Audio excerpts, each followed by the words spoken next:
All right, what's up? Welcome back to the Fit 40 podcast, where we simplify exercise and nutrition for busy parents 40 plus so they can improve their health and feel amazing. Today, we have an awesome guest with us. We have Jeb Stewart Johnston in the house. He is an emotional eating expert, board certified health and wellness coach, and a Brazilian Jiu Jitsu student, which makes things extra spicy and fun. So, we're going to have a hell of a conversation today. Jeb, welcome to the show. Thank you. Appreciate you having me. Absolutely. This is one that I've been really looking forward to. And I swear I didn't plan this for anybody watching the video, but got the Real Coaches Summit shirt on, which is where I saw Jeb speak, even though I was familiar with this stuff prior. But he did a talk on emotional eating. And I'm just the whole time, I'm like, I got to get Jeb on the podcast. So definitely want to dive in on that and really give the people who struggle with emotional eating as much as we possibly can. Yeah, it sounds good. Awesome. Awesome. So before we dive into that, when it comes to your own like personal story, because I know when people go down these specific niches, it usually has some sort of a backstory with like things that you went through. Was there anything in particular that you went through or overcame that got you on the path towards like figuring out emotional eating and everything like that? Yeah, I mean, I'd say my background. I mean, I come from a very diverse background. I'm not like a fitness guy. I was a songwriter. I went to college. I was an opera singer and went to college to sing, and then got into songwriting in Nashville. Moved back to Baltimore afterwards to save up money to move to LA or New York. Ended up staying there and working in bars for a long time. Became a hairdresser when I met my wife. Long story. I worked in fashion. I worked in kind of a celebrity salon in New York, a very famous salon down in Meatpacking District for about a decade, and then transitioned into the fitness world when I kind of became very disillusioned with fashion. I started off like anyone else. I kind of already had a celebrity clientele, so I thought that was going to be my niche, my exposure. I was going to like train celebrities or athletes, and it didn't pan out. It just kind of developed. I ended up working with a lot of artists. They were high profile artists. They were definitely what you would consider celebrities. I mean, they were very very well off.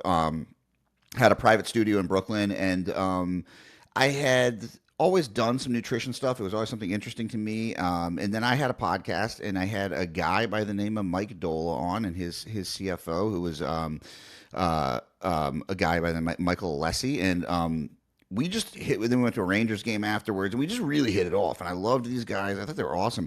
And so I sent a application video in when they were doing applications. I didn't tell them because I was like, in case you don't want to hire me, I don't want this to affect our friendship. And they were like, wait, you'd work for us? We never even approached it because we didn't really think. And I was like, I just like what you guys are doing. I like the mission. And I just saw that there was a lot more leverage in that. I ended up going fully online with them. And then one of the things that I saw in working with a lot of Gen Pop people and working with a lot of clients, I made a huge client load, one that I think I was holding more clients at one time than a lot of people might work with in their career. One of the deficits I saw was that the numbers really worked well with people who were kind of athletes, CrossFitters, etc. Until they didn't, and then with Gen Pop people, it just didn't seem to work. And I was like, what is the difference here? And what I really came to was that we were applying a logical solution to an emotional problem. Meaning that most people that struggle with eating stuff, it's not a lack of understanding. Sure, there's some people that you give them some information, they're going to run with it and be great. But I saw that a lot of people, even with all the information, all the numbers, all the things all the strategies, they couldn't make it work. So there's something blocking that. And so I spent pretty much the last part of a decade trying to figure that out. And over the last 6 years, I started developing a behavioral model. As per my history, I always historically in any career I've had, I've rather than just trying to do it myself, is I try to find the person I think is the best at what they're doing and what can help me in what I do, and I go to them and I say I want to learn from you. So one by the name of Dr. Lisa Lewis was speaking in Kansas City at a conference, so I went to see her there, and afterwards cornered her and said, I want to work with you. And she's like, I don't do that. I'm a clinical psychologist. And I was like, well, we're going to figure it out. And that was, I think, like 7 years ago. And every 2 weeks since then, we've met, and she's become my mentor. Someone who's taught me a lot about behavioral psychology, how to apply it within scope, within what I do. Helps me keep the guardrails in, and also has helped me in my own personal thing, which is really the basis for everything I do, especially in working with coaches. Is it's about trying to help them understand that this work we do with other clients, we have to actually apply to ourselves. And it became emotional eating. And it started off, I was talking more about mindfulness and things like that. And then people started calling me like the emotional eating guy. So I was like, oh shit, I'll run with that. That works. But really the emotional eating thing is a backdoor into lifestyle change and how to really improve your life. I always joke that like I won't ever actually say this, but I'm much more of a life coach than I am a nutrition coach. I'll give people workouts and stuff, but I'm not a workout coach. I've got buddies who are trainers who are so much better at that than me. I'm like, go talk to them. These guys are geniuses. Like stick with them. And so it just developed, and over time, I've added different methodologies and tried on different things and deep dove into different behavioral models to see what works best, and kind of came up with my own model, as it will, which is what I presented at Real Coaches. Yeah. And I got to say, at Real Coaches, I'm just like, I had a feeling, but I'm sitting down and I'm listening to yours and I'm like, this is probably the one that's going to help the most with where I'm at on the journey. Cause I feel like it is a coach's journey where it's like we learn the macros, we learn all this stuff. And then you kind of realize that doesn't really work for everybody. And it gets to a certain point where it's like you either like force feed the macros and the numbers for people that it's not working for. And then you say, well, it's either their fault or like, and just let them go, or you say, I'm going to change things up. Have you ever had that happen where like you kind of want to hold on to the numbers and the stuff that you learned, but at the same time, you're like, I know this isn't really what they need right now? Yeah, and honestly, that's the scariest part as a coach. Because when I left, so I stayed with Stronger You much longer than I would have, right? I was ready to move on. I was ready to do my own thing. Mike is one of my best friends, and I just never wanted him to think it was because of him or anything that was happening there. And the day that they announced they brought the new CEO on of Anytime Fitness, and he was talking to us, and Mike's literally looking at my face on the video call. He's like, "You're quitting?" Actually, I was like, "Yeah, yeah." And I was like, it was like now I can go because I can be like, this isn't about you. It really is about me. But that's one of those weird things we hold on to is like I don't want to like. I could have had the conversation with him. We're great friends. It would have been fine. But so when I went on my own, the scariest thing is that I was coming from a place where it was very quantifiable. You either lost weight or you didn't. You hit the macros or you didn't, and that's really easy. And now I was moving into this world of listen, we're not going to use these numbers. We're going to create an internal locus of control so that you don't need these things, especially for anyone who's done it for any manner of time. They understand the things, they understand portion, they understand this stuff. But as a coach, it's very, very scary. Because you don't, those macros are a safety net. They're the way that we feel in control, and that's how clients feel in control.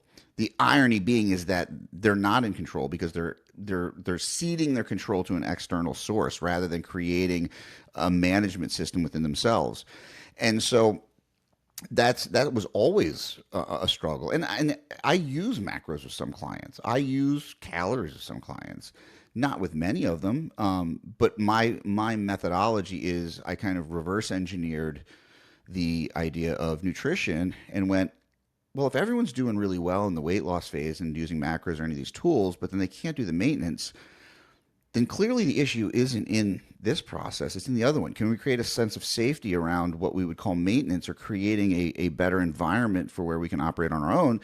And then we can apply these more intentional measures because if it fails, if it falls apart, it doesn't fall into a like tailspin where they go off the rails and just binge eat for the next 3 weeks. Instead, it goes to a place where they just go back to where they were, where they know they can maintain their weight. They can do this naturally. They can do it, for lack of a better term, intuitively.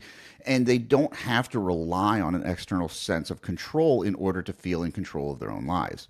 And what that really is it's us as coaches being afraid to cede that control the way that we're trying to help our clients do so. And so it really is, it's a leap of faith, that's for sure. It's scary as hell. And now I've got tons of confidence in it because I know it works. I watch it work with people. I see the changes in their lives. But it's a lot more work too, right? It's not Yep. like I don't get the opportunity anymore to say, well, you just didn't follow the plan, so therefore that's your fault. It's like, well, no, it's not. Like, I need to create a plan that is followable. And is every person ready for change? Absolutely not, right? We have to understand that. And I also, the biggest thing for coaches that I want to apply out there, and obviously there's more people that are just listening to this, but when you're looking for a coach, understanding that the results that my clients get are not necessarily quantifiable, right? And so it's like, how does it make their life better, right? Those are the kind of things that we're looking at.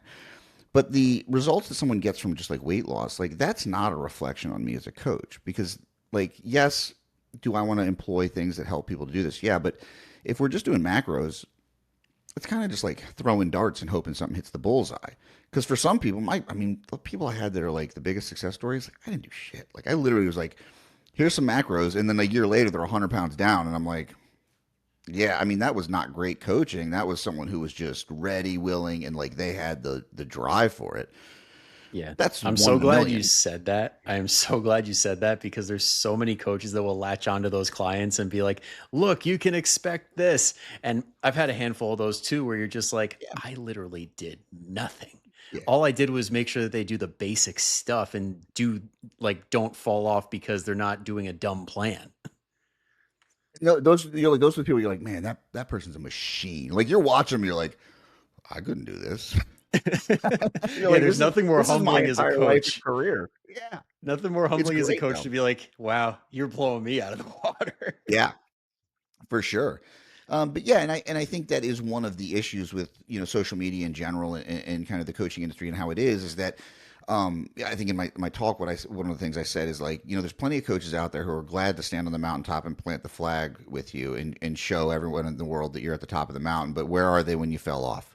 Right? Like that's where they need us. They need us in the support, not only helping guide them up to the mountaintop, but also inevitably behavior change is cyclical, right? We're always going to see some sort of recidivism, and it might not be all the way back down, but you're going to fall.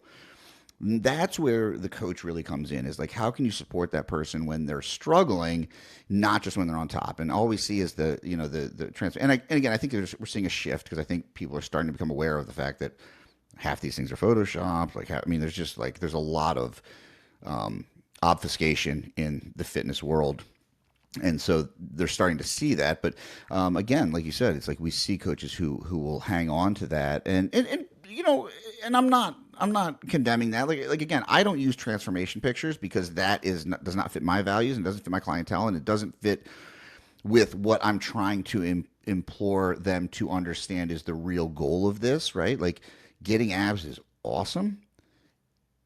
Everyone wants to say like, "Oh, anyone can do this." They can't.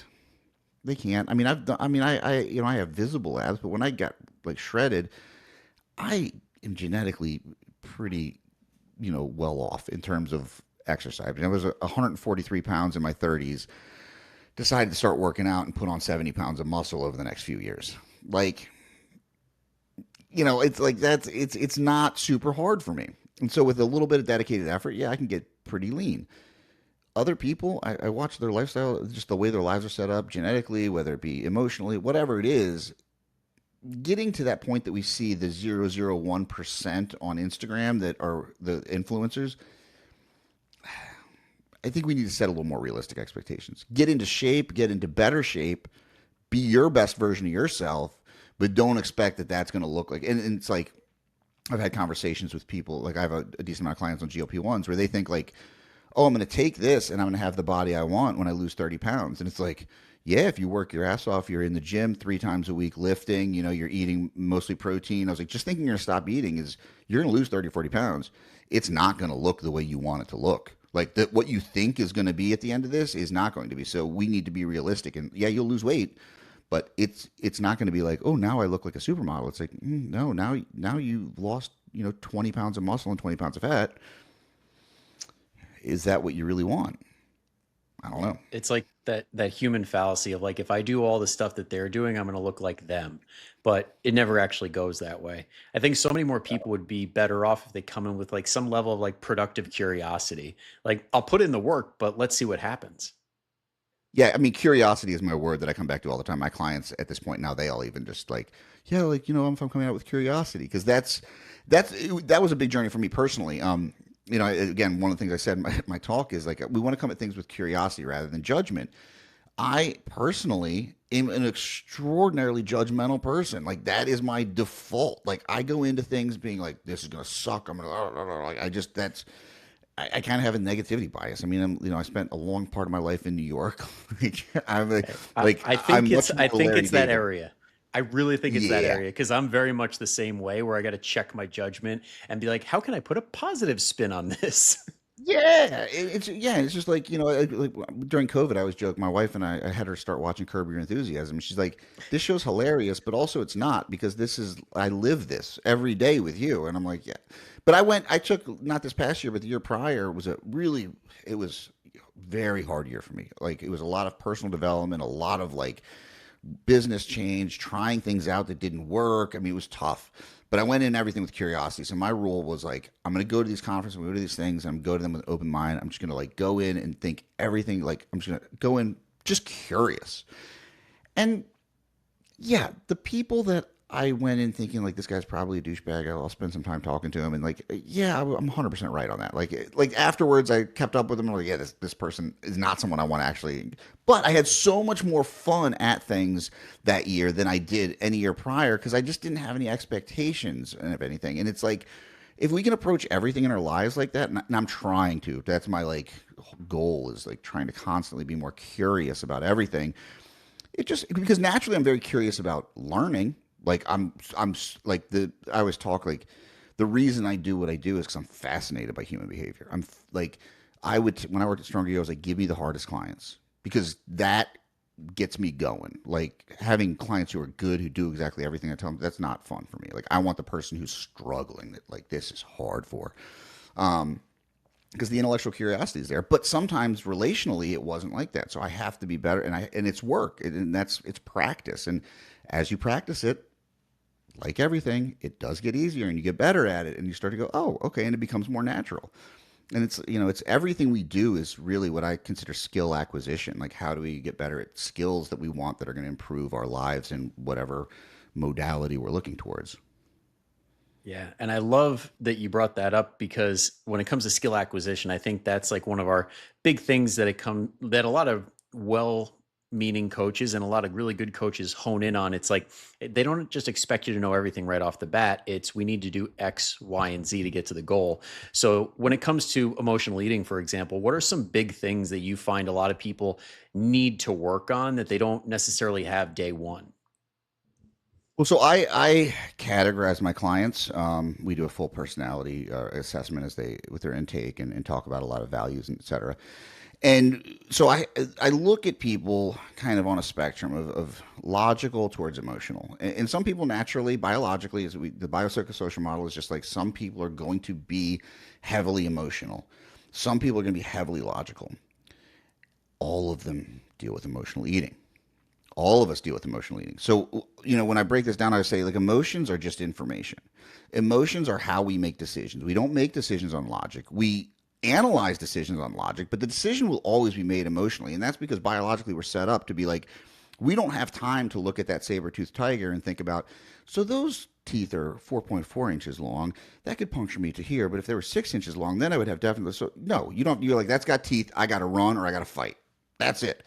And so, looking at it from that lens, someone who's highly emotional, the skills they need to work on are these like basic logical skills. Like we don't need to worry about emotional stuff with them. They spend their lives just like wrapped in like emotion and in what I call kind of like childlike empathy, where a hurricane happens in Taiwan and they're wrecked because of that. And it's like, well, okay, I understand it's a terrible thing, but guess what? Terrible things happen. We're just more aware of them. Like if that's going to be we need to work on the skills that you can do on a day-to-day basis to make your life better. Someone who's highly logical, like the engineers, the tech bros, like we need to talk about starting to identify emotions because these things are influencing the way you behave. You're just not aware of them.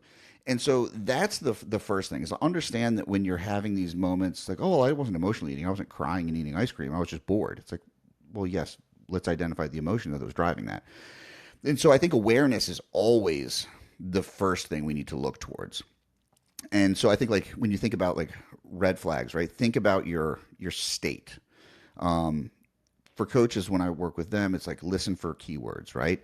So if you're at home and you're like, I just do so well, but at nighttime I tend to like sit down at TV with a bag of chips and I end up eating the whole thing and I don't even know what happened, et cetera. Okay, what are you feeling? maybe you're feeling overwhelmed, right? Like you're like, there's just too much on my plate. And so maybe it means we need to step back. We need to do something to cure that overwhelm. And that might be writing down the things that you're worried about and then looking at the potential outcomes and then saying, are there potential solutions that I already have in place that I can use in this situation? Because anxiety is not necessarily thinking something bad's going to happen, it's not knowing. Because if we know what's going to happen, and even if it's bad, we can plan for that. And so have that overwhelm. Be like, okay, I can look at, XYZ. Here's what I would do in XYZ. Okay, I don't have to worry about it. I can offload that now. I can start to regulate my system. Maybe you're feeling agitated. Okay, so maybe you need to do a little deep breathing. And so, again, in my model, the first thing we usually go after is what I call nervous system intelligence. And that is, are you in a state of fight or flight? Are you in a state of overwhelm? Are you in a state of fawn where you're like people pleasing? Okay, well, we probably need to do something to help regulate that. Because if not, you are going to regulate yourself, whether you like it or not. You are going to do it through food or alcohol or shopping or whatever that thing is that makes you feel better in the moment. And if we want to change that, we need to get into a calm, regulated state before we can even approach that. And so I just tell people, like, start paying attention to these things. Start paying attention to when you do this. And then we have certain things we can do to triage that. Again, that's like breathing or cold therapy, like holding ice cube or putting a cold ice pack on your neck, or going for a walk, pausing, urge surfing, etc. Or, and then as you start to be able to stop it in the moment, then we need to start to look at these triggers. We need to start to look at our vulnerabilities. And how can we start to fix this long term? Well, we start to see, well, we got to break that chain at some point. We need to see where this is starting, where the problematic behavior is, what the outcome is. Is there anywhere in that place where I can pull a little link out of that chain and change the loop? And all we have to do is break that, and then we start to understand how that cycle occurs. Because then it leads to guilt and shame, and it leads to us repeating those things because now we feel dysregulated because we're shameful, etc. So it's really cyclical. But the first part really is awareness. You have to be aware of the situation. What's going on? What are you feeling? What is the situation? What is your environment? And then start to break that down. Yeah, there's a lot there that that I have questions on, because I know there's definitely some things that got Sure. everybody who's listening to perk up a little bit, like, what's that? So for anybody who like wants to know, what exactly is urge surfing, and what would you explain that, or how would you explain that? So urge surfing is simply something used in cognitive behavioral therapy, dialectical behavior therapy, and all it means is that when we have an urge, a craving, it's going to ebb and flow. So it's going to be like a wave, right? It's going to come up, and we'll feel it peak, and it'll be very heavy and heavy, and it feels uncontrollable. But after a little while, it starts to dissipate, and it'll come down, and it might roll up a little bit, and it might come down. And so we just, like a surfer, we ride that wave. We let it come up, and we just let it go through us. Understand that these thoughts, these emotions, these feelings, they're valid in their inception. There's a reason that we're feeling them. It's because we're feeling dysregulated, but they're not factual in their information. So they're not required. We don't have to take every thought that comes in our head and act on it. And so, can we sit with that thought and just let it ride? And as we start to notice the craving, the urge will start to dissipate. And then we can wait and be like, oh, okay, it's gone. Oh, it's coming back a little bit. Let me ride that out and see if it'll start to dissipate. And after about even 90 seconds, you'll start to feel a little bit more calm. You'll say, okay, this is not an impulse that needs to be acted upon now. This is not an urgent situation. I can ride this out. And we gain confidence in that, which allows us to be better at it in the future. Again, emotional resilience is about being able to manage feelings, not block them out. Yeah, that's huge. I mean, when it comes to the way that people deal with that, would you recommend something title as like setting a timer, or is it like, let's pay attention, let's just really sit with these emotions however long they have to sit for? So you could set a timer, and one of the things with like we talk about like sitting with emotions, and one thing that's really important for me in doing this work is because that is kind of the standard response that we see a lot, and it is correct. But what I always impart in people is I think most of the people I work with, they're very high performing. They think sitting with emotion thinks like I'm going to sit and I'm going to wrestle with it. And it's like, no, no, no, no. We're sitting with it and allowing it to pass. We're not fighting it. We're not grabbing onto it. Like when it's like in meditation, people are like, well, I can't stop thoughts from coming in my head. It's like, you're not supposed to. Like thoughts are going to come in your head. You can't control that. It's letting them go that's the hard part. And so when they're sitting with that emotion, it's just about like letting that pass. And so you could set a timer if you want. But I think just being able to do that, because again, we don't necessarily want to turn this into a mechanical thing. We'd like this to be something we can do at any time. If you're in your car, if you're, at work, like you don't want to have to, you're in a conversation. We're like, oh, pardon me real quick. I'm going to set this timer and sit here. Like, well, no, like you can do this internally. And that's the idea of internal regulation, is that it doesn't require an external stimulus. But if to start off you need to do that, then absolutely, that's a tool you can use. Okay, cool. And then when it comes to, say, things like food rules, for example, would that almost act as like a band-aid in situations like that, where it's like, no, because I said I shouldn't do this, then I can't do this. I can't eat after 7 or whatever, instead of sitting with why do I want to eat at this time? So food rules are probably the largest contributor to people that I see that struggle with weight. Um, there are people out there that manage their weight well that have food rules, and generally they exhibit some pretty heavy disordered eating. That's so food rules are going to be a detriment to you. And so it's really important for anyone who does have those to sit down and write down those rules and then look at where they come from. Um, 90% of the time, it's going to come from probably being a kid or something your parents said or something someone else said, or you saw it on Instagram or whatever it is. But examine why you have that. A big thing I work on with my clients is rituals over rules. And what that means is we create rituals. We create a morning ritual. My morning ritual sounds silly, but the first thing I do is I get up, I go out to jujitsu in the morning, I come home, I water the plants with my shoes off and my sunglasses off so I get some light in my eyes. I do all the hippie shit that people make fun of like grounding and sunlight in your eyes. But I'll tell you what, my emotional regulation and my nervous system regulation have never been better. And it's, yeah, and like it could be total BS. I don't care. It's working, If so I do if it. it works, who gives a shit? Yeah, and I got to water the plants anyway, so might as well just take my sunglasses and my flip flops off. I live in South Carolina now, so it's like 85 degrees at 7 in the morning, so it's not a big There you deal. go.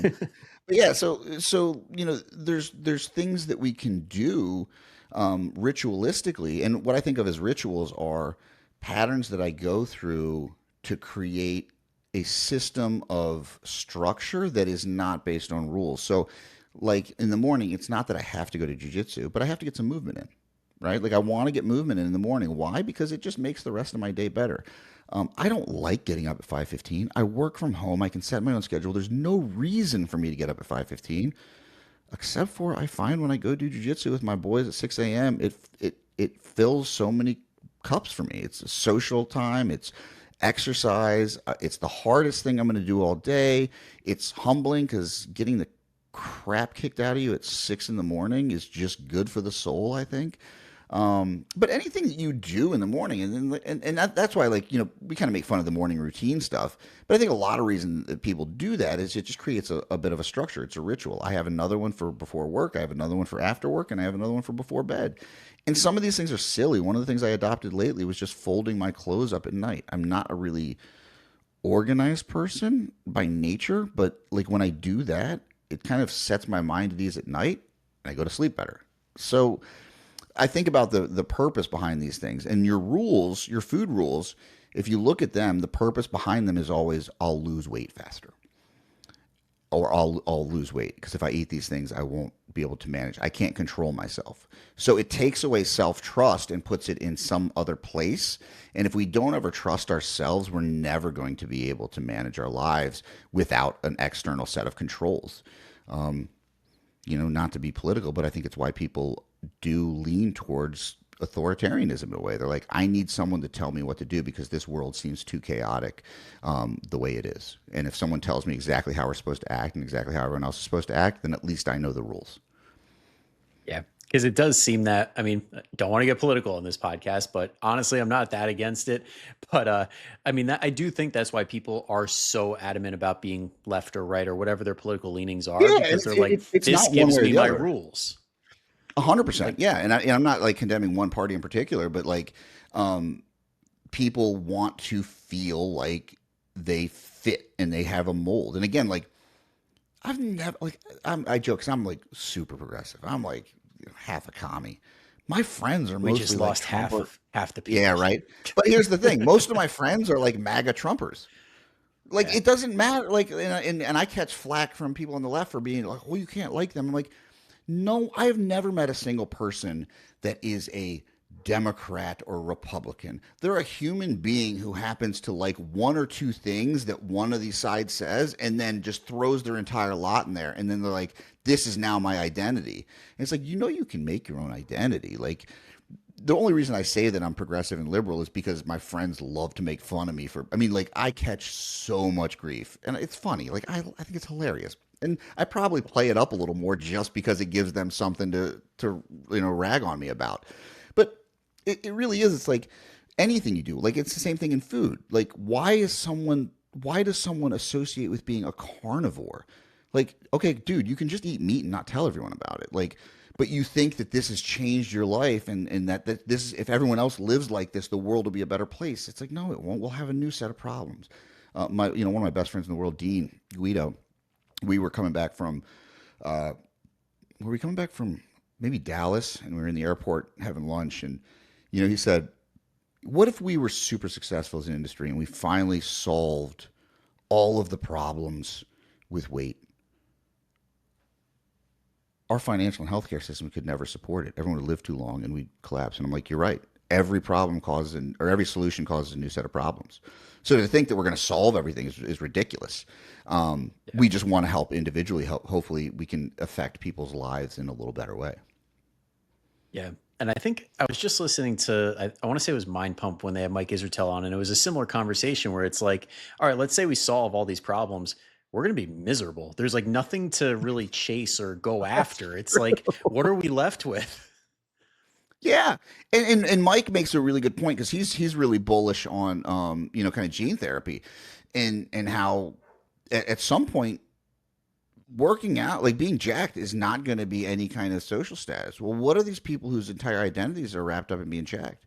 And I go to all these things, like, again, because I work both sides of the aisle, so I'm at some of these conferences that are, definitely more like hippy dippy and real like kind of left leaning, and then I go to ones that are like all about testosterone and like I'm friends with everybody. Um, Yeah. and it's at the real testosterone ones. It's like, well, guys, if you want to get girls, you need to get jacked and you do this. And I was like, I got bad news for you guys. When I was 21, 22, I was 140 pounds wearing women's jeans with long hair, and I was dating Major League Baseball players' girlfriends when they were out of town. I was like, it ain't what it is. Yeah. It's like There, having there is confidence in the no personality. there is no worse feeling than like I remember, and I can say this because my fiance doesn't listen to the podcast, but back in college, like I had my best luck when I was out of shape. Like when I was fluffy, I'm Yeah. like, this makes no sense. And it was because No. I was more fun to hang around with and I didn't care as much about what I was eating or drinking. And I always joke when I got super jacked, it was like, it was like in my late 30s and putting stuff on Instagram. I got really ripped for this photo shoot. No girls were like, it was all my gay friends. And I worked in hair forever, so I have a ton of gay friends, and so it was always them in the DMs being like, "Oh, hey, you look great." Yeah, great. All right, this is what I attract. It's like it's other dudes who were like like to work out, and it's like, and I joke with my wife when we walk down the beach, yeah, sure, girls walk by, I'm like looking, but if some dude walks by jacked, I'm like, oh, he's bigger than me, son of a bitch. Yeah, it's only the guys that notice. You're just like, damn, Yeah, that'd be nice. But but I think that's a good, I think we have these unrealistic expectations of what this brings, and when it doesn't, it's very disheartening. But if people realize that do this for you, do this for you want to see, and don't think that the world is going to magically change. Now, I do think that there is definitely a stigma to weight, and when you're obese, like you are not treated the same.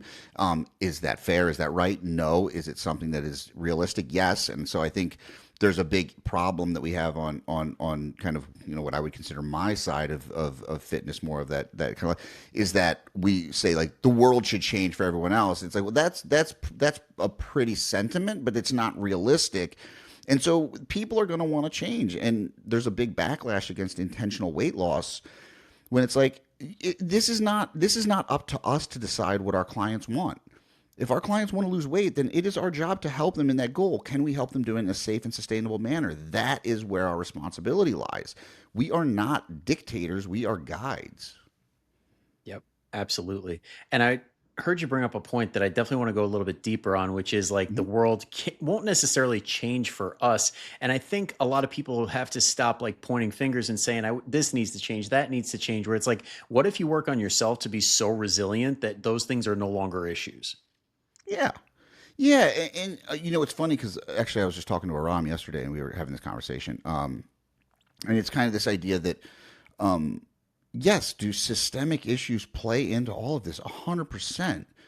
Are Yep. you and me going to change systemic issues? I don't think so. I would love to pretend I have that kind of power, but I don't.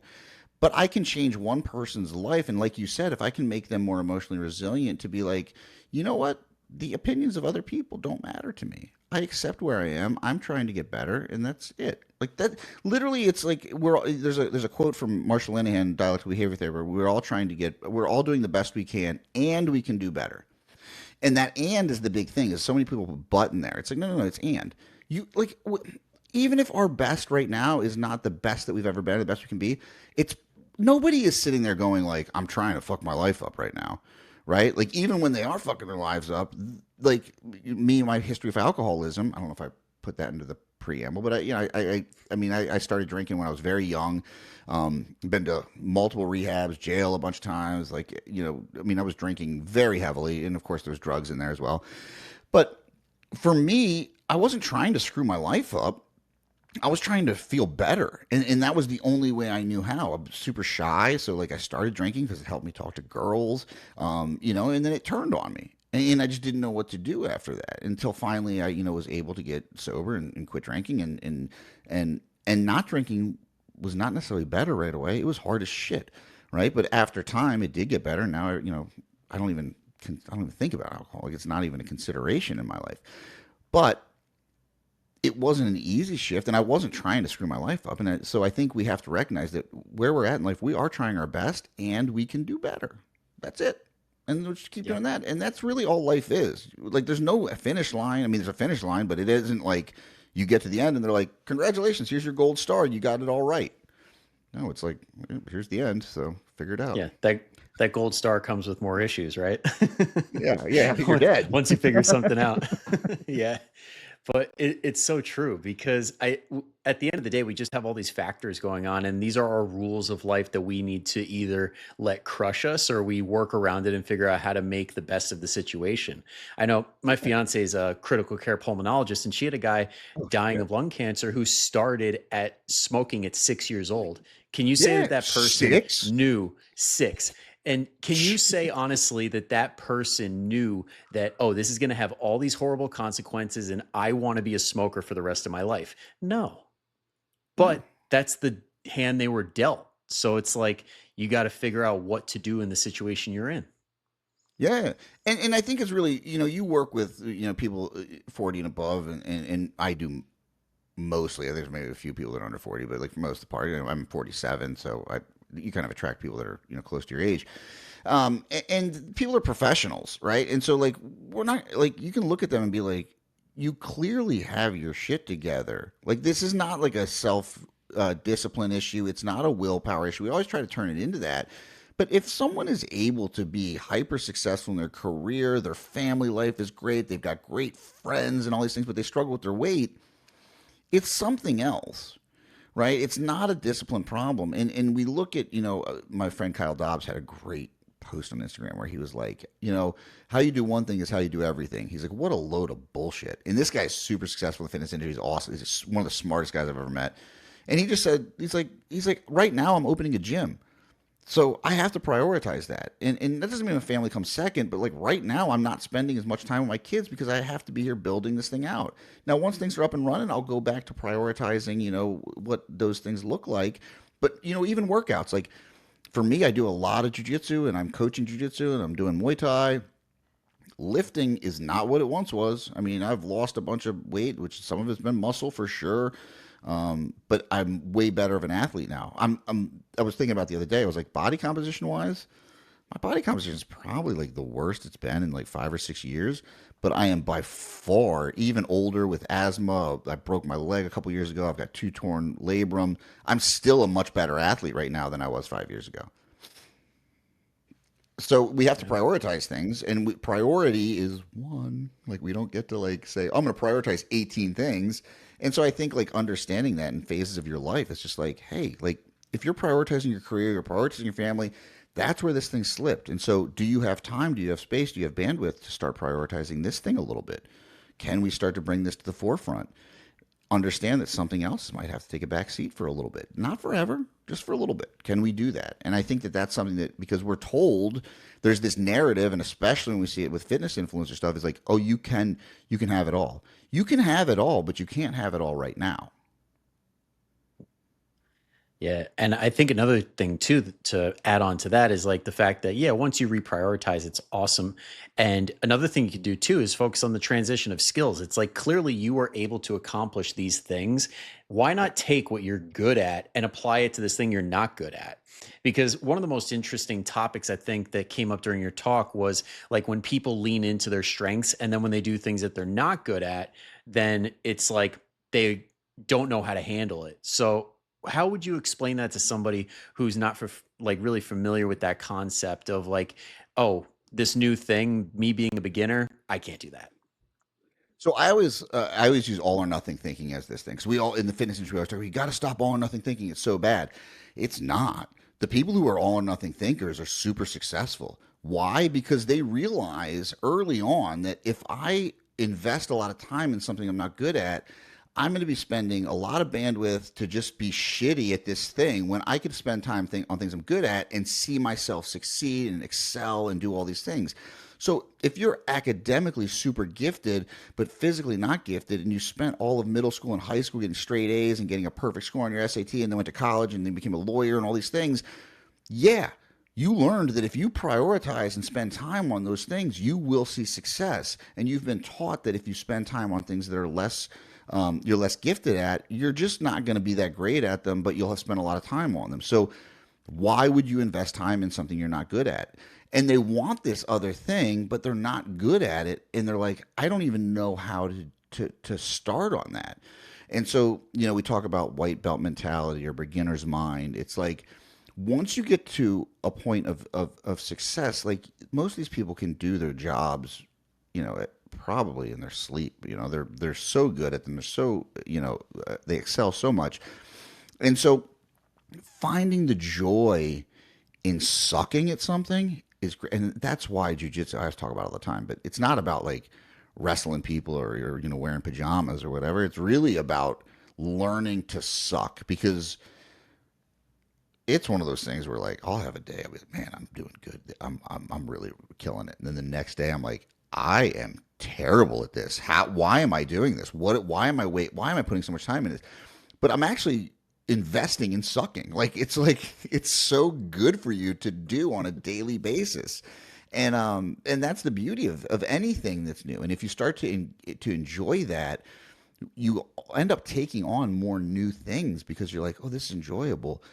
Because I actually do enjoy learning this thing. I do enjoy the process of getting better. And those beginner gains are so great. But that's the Yep. big thing for me is like, can you stop pathologizing the fact that you're not good at it and be like, hey, and also it's also like explaining to them, like, you're just not good at this, because that's something that they haven't ever really heard. And they don't want to accept that fact. But if you're like, hey, you're not good at this, stop trying to be a pro, start because you see it 100 times a day, right? People will come in and they're like, oh, I want to do XYZ. And you're like, that's really advanced. Like you're not even, you're not sleeping. You're not eating 3 meals a day. You're snacking all day. Like you're not doing the basics. You don't need to worry about cold plunges and seed oils.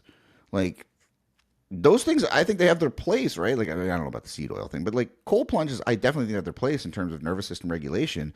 But if you're trying to do that because you think it's going to lead to fat loss, like it's a 0.001% effect on your life. Like it's for the fringes. For athletes, we're looking at like athletes, high performers. That's a totally different story. But like for you, like if you go in and do compound movements in the gym 3 times a week, if you eat whole balanced meals 3 times a day and focus on protein and sleep 8 hours a day and work on stress management, like you're going to be 90% of the way there. Like that 10% is for taking it to the next level.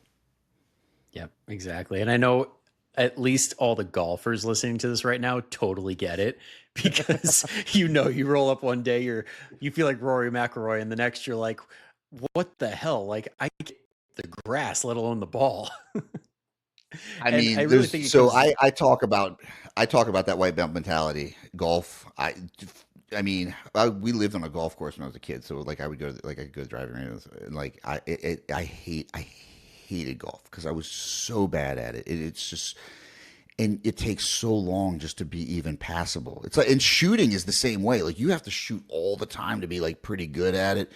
I'm like, man, a sport like that, I'm like, I can't. My dad used to joke. He had a joke. He's like, he would take people out to golf, like when they would go out for business meetings. If anyone that worked for him had a handicap below 10, he'd fire him immediately because they obviously weren't working enough. that's like the Andy Elliott abs thing but to a different level. Yeah, right. Like, yeah. I mean, he didn't really fire people, but he's like, he would always joke. He's like, if someone's Yeah. got a single stroke handicap, he's like, that they're definitely playing too much golf. Absolutely. And I think it really, to get back to the original point, I really think it's like letting go of that shame and understanding it's not going to kill Yeah. you. Like just having that exposure of like, I feel embarrassed, but nobody really gives a shit other than me. Well, that's just it. We place so much importance on what other people think, but no one's paying attention. Like if you did have that, like if you did have 6% body fat, okay, you're at the beach, people are like, that's cool. And if it's for you, cool. But like my wife doesn't give a shit. You know what she likes is me being happy, not me being like, because when I was like super lean, she was like, people are like, oh my God, like friends will be like, oh, you must have loved it when Jeb got in shape. She's like, no. She's like, he was fucking miserable to be around. He shaved his entire body. So he looked like this weird, like, dolphin or something. She's like, it was awful. I always think of that scene from Trainwreck with John Cena where she's like, it's like banging an ice sculpture. This sucks. It's those things Yeah, people that's don't how. think about. Yeah, no, seriously, it's like if you enjoy it, cool, but like don't think that the rest of the world is actually going to care. I mean, I know there's a whole narrative out there of like, yeah, the world sees you as confident. I'm like, I don't know. There's a dude running our country who claims to be like 6% body fat at 250, and I'm pretty sure he's not. But nobody seems to care. Like it doesn't diminish his authority. It's like no, it's like nobody cares. And so I think like the importance we put on other people's view of us is always going to be a detriment to our health. Yeah, absolutely. And I think another topic too that I wanted to bring up that's kind of related in the same ballpark is like the whole concept of learning in discomfort, because we do want to make it doable. We do want to make it feasible to do, but at the same time, if something's so easy, it doesn't necessarily do the job. So like when you have somebody you're working with, how do you explain that to them where it's like we need to push a little into discomfort, but not so much that it's unattainable? Um, again, I pick and choose kind of like things I take, and the Jocko good I love when someone's like, I'm Yeah, frustrated, good. I'm good. struggling, good. Like that means you're learning, and we have to understand that frustration, that difficulty, that discomfort is a necessity for growth. I mean, from an actual neuroscience standpoint, is we do not learn things very well if they are not somewhat difficult. There has to be a struggle involved. That's what creates myelin, which creates habits that wrap around the myelin sheath. Like that's what happens in the brain to create a habit. Was there has to be some sort of struggle. We all understand this intrinsically when something's really easy to learn or you just kind of like whatever, it doesn't really stick. It's just kind of like, oh well, that was real simple, I just did it and it was fine. That didn't create a heavier learning cycle. What does is when it's like, this was hard, I put a ton of work into it and I got it, and damn, that feels good. I mean, there's nothing that feels better than working really hard for something and achieving it, and even maybe not achieving it. Like the beauty is in the work, and I know that sounds cliche, but it is. I mean, like that's the human experience is overcoming struggle. And if you're not having some sort of discomfort, you're probably not learning. Now that doesn't mean you place discomfort on yourself. You create unnecessary, because a lot of people create unnecessary hardships, and that's not helpful either. But to your point is we want to have achievable goals that are somewhat difficult, and then they increase in difficulty as we start to get better at them. And that's how we develop good habits. That's how we develop a better lifestyle. Yeah, absolutely. And I mean, this just lines so well up with my notes right now. This is just masterful the way you're answering these questions. But this honestly like leads in so well into the whole idea of like the choice over compliance, because it's like we do these things, we learn these things, but where's the root of it? Like, are we doing it because we're actively choosing, or are we doing it because we're like, nope, got to stick to the plan? Mhm. Yeah, and there is some aspects to sticking to the plan, right? Like there's sometimes like maybe an early on client, maybe someone who's just starting this work needs to have a real simple plan to follow until they can have the bandwidth to do this on their own. And the goal is that we try to create again. Self-determination theory is the kind of preeminent idea of motivation. The way we create internal motivation, which is actually what discipline is that we have to have three main components: autonomy, competency, and community or relatedness. And so that autonomy is like this is your goal, right? Like if I come to you and tell you what my goal for you is, and then have you do everything like yeah, it'll get you a couple weeks in, but that's not going to take you the rest of your life. You have to really be driven internally to want to do this thing, and getting better at something over time is how you start to gain autonomy and competency in that thing. And then the relatedness is just how you interact with your community or with your coach or whatever that is. And so it's really vitally important to feel like you are the one in the driver's seat. And that's when I say I coach choice, not compliance. Is I never even use the word compliance. Sometimes I'll say adherence, but like, okay, so you had a plan, and but if I say compliance, that means you're doing it based on what I told you to do. If I say adherence, it's based on what you wanted to do. It's never my plan. If you don't want to do it, it's fine. That's up to you. That's your plan. You're not. It's no skin off my back if you don't do the thing. And I tell people when clients are like, "Oh, I screwed up." I'm like, I don't care, right? And that's not like I care about you. I don't care about the thing. Like that's not my concern. It doesn't weigh on me. And so if you don't want to do it, let's just change the goal. It's that Yeah. simple. And I think having that line of communication, it almost breeds this response of like, no, but I do want it. And it's like, oh, now you want it for yourself because we've given the space to be like, it's your thing, it's not ours. It's Yeah. like we're not Yeah. drill instructors saying do this. Yeah. And again, there's a time and place for that. Like I always joke, I'm like, if you're an athlete and you want to win something big and you're coming to me for Yeah. nutrition, like you don't get fun, cozy Jeb. You get like, there's no please, there's no thank you, there's no questions. There's like, this is what you have to do. If you don't do it, like, dude, this is not a choice. You said you wanted to win a world championship. Like that's what's going to happen. And it's a very different environment because those people actually respond very well to that more like kind of authoritarian view, and not because they don't, but because they don't have the time or energy to even think. Like they have 4 or 5 sport practices a day, they have multiple strength sessions per week, they have their nutrition, they have mindset stuff. It's like they don't have the liberty or the privilege that the rest of us have of time. And so that has to be like the thing. It's like it doesn't really matter what the long term outcomes. We have a very short term outcome we have to achieve. And so that's a different thing. But understanding where your clients are and understanding where you are personally as a client is important. And I think that brings up a really good idea and point that people don't really think about, which is the difference between competing and just trying to improve your health. And we try to apply the exact same principles to both because we see these athletes get in incredible shape. So I'm just going to do what they're doing. But there's that like disconnect where it's like, okay, we need to do different things for different goals. Yeah. I mean, how many NBA players can sit and just eat candy all day, be ripped, and be the best at what they do? Andy Galpin was on a podcast, and he works with a lot of high level athletes. And someone's like, well, it's like, talent beats work beats talent when talent doesn't work hard. He's like, that's the biggest lie that anyone's ever told. He's like, most people at like the high levels of sport don't try very hard. They're not working hard.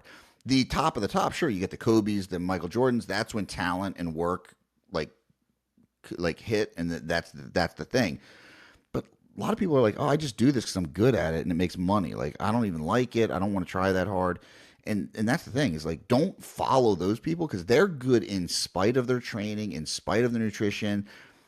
You're not them. If you were, you wouldn't be listening to me. That's for sure. Like, in every trainer or nutrition coach who's like, "This is what I would do with this guy," that's because they've never worked with elite athletes. If you've ever worked with elite athletes, you learn that they are not like us. I've been around them. From when I was a junior in high school. I went to Penn State's recruit camp for football, and that's when I realized I was never going to play football at a higher level because I was like, these dudes are freaks. Like, these are grown men that are the same age as me. Like, how is this real? And so like it's don't compare yourself to them. Like, you can use that as an aspirational figure because of something about them, but don't think that what they do is what is going to translate into you being better at what you do. Exactly. And it's so funny you bring that up because I got a full dose of that playing high school basketball in New Jersey. I had to play guys that Yeah. got drafted in the NBA twice a year. And then it's like you Yeah. just realize we're not the same. Like you No, just it's du- it's like a different species.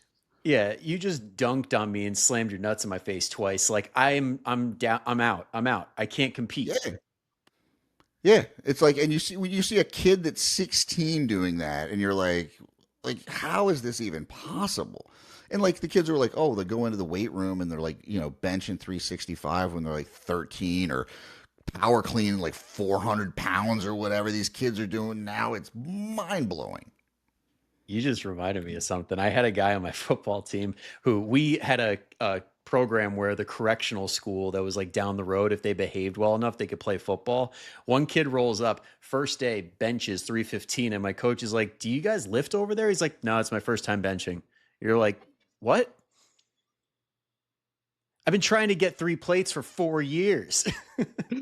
Yeah. Yep. That was, I grew up when I went to high school. I was kind of in the country, and like we had a friend like that. It was like we were out there lifting in the barn, and his dad came out and never touched a weight in his life. Put every weight we had on there and bench pressed it for like three reps, and it was like 365 or something. And he was like, "Get back to work," and we were just like, "Oh, that's that old man farm strength." It's like this is why the Midwest is so Yep. good at wrestling.